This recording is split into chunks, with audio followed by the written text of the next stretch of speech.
इन दिनों पूरे देश में केवल और केवल चुनावी सरगर्मी ही देखने को मिल रही है। हर चुनावी पार्टी एक दूसरे पर टीका टिप्पणी करती ही रहती है, जिसमें अपना योगदान देते हुए अब अखिल भारतीय हिंदू महासभा भी कूद गई है। और यही नहीं, पीएम मोदी को उनके एक उम्मीदवार ने खुली चुनौती भी दे डाली है। दरअसल भारतीय हिंदू महासभा की तरफ से स्वामी चक्रपाणी ने देश भर में 100 सीटों पर अपने उम्मीदवारों को चुनावी मैदान में उतारा है, जिनमें से एक प्रधानमंत्री नरेंद्र मोदी की वाराणसी लोकसभा सीट भी है, जिस पर हिंदू महासभा ने किन्नर महामंडलेश्वर हिमांगी सखी को पीएम मोदी के सामने चुनावी मैदान में उतारा है। और मैदान में उतरते ही उनके तीखे बोलों ने मीडिया की अटेंशन अपनी ओर खींच ली है।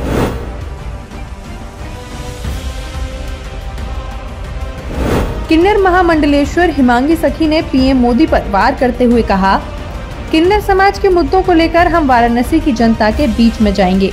हमारे समाज को आरक्षण मिले, हमें भी लोकसभा और विधानसभा निर्धारित सीटों पर चुनाव लड़ने का अवसर मिले, यह हमारी प्रमुख मांग है। बीते वर्षों में हमारे अधिकारों के बारे में कुछ भी ध्यान नहीं दिया गया। हम भी समाज की मुख्य धारा में रहकर जीना चाहते हैं और ये स्पष्ट है कि अगर प्रधानमंत्री मोदी खुद को गंगा पुत्र कहते हैं तो मैं शिखंडी हूँ और उन्हें शरणागत होना पड़ेगा।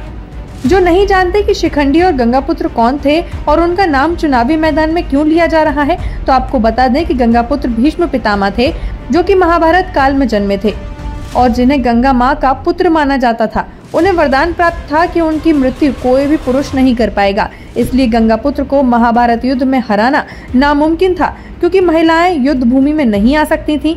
तब श्री कृष्ण ने लीला रची और शिखंडी, जो कि एक किन्नर था, उसे भीष्म पितामह के सामने खड़ा कर दिया। और क्योंकि वह एक स्त्री से पुरुष बना था और भीष्म पितामह किसी स्त्री पर वार नहीं करते, इसीलिए उन्होंने अपने हथियार त्याग दिए और मृत्यु सैया पर लेट गए। और यही कारण है कि हिमांगी सखी खुद को शिखंडी बता रही हैं और इस बार पीएम को हराने की बात कर रही हैं।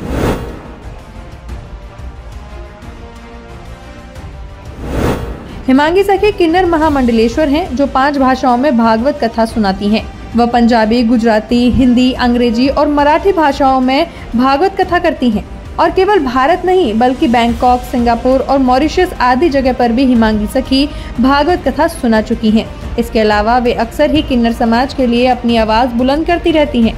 बताया जाता है कि हिमांगी सखी की मां पंजाबी थी और उनके पिता गुजराती, लेकिन वे रहती महाराष्ट्र में थी। लेकिन माता पिता का निधन होने के बाद वे वृंदावन चली गईं और वहां शास्त्रों का अध्ययन शुरू करके प्रसिद्ध कथावाचक बन गईं। Bureau report, Bharat Shri.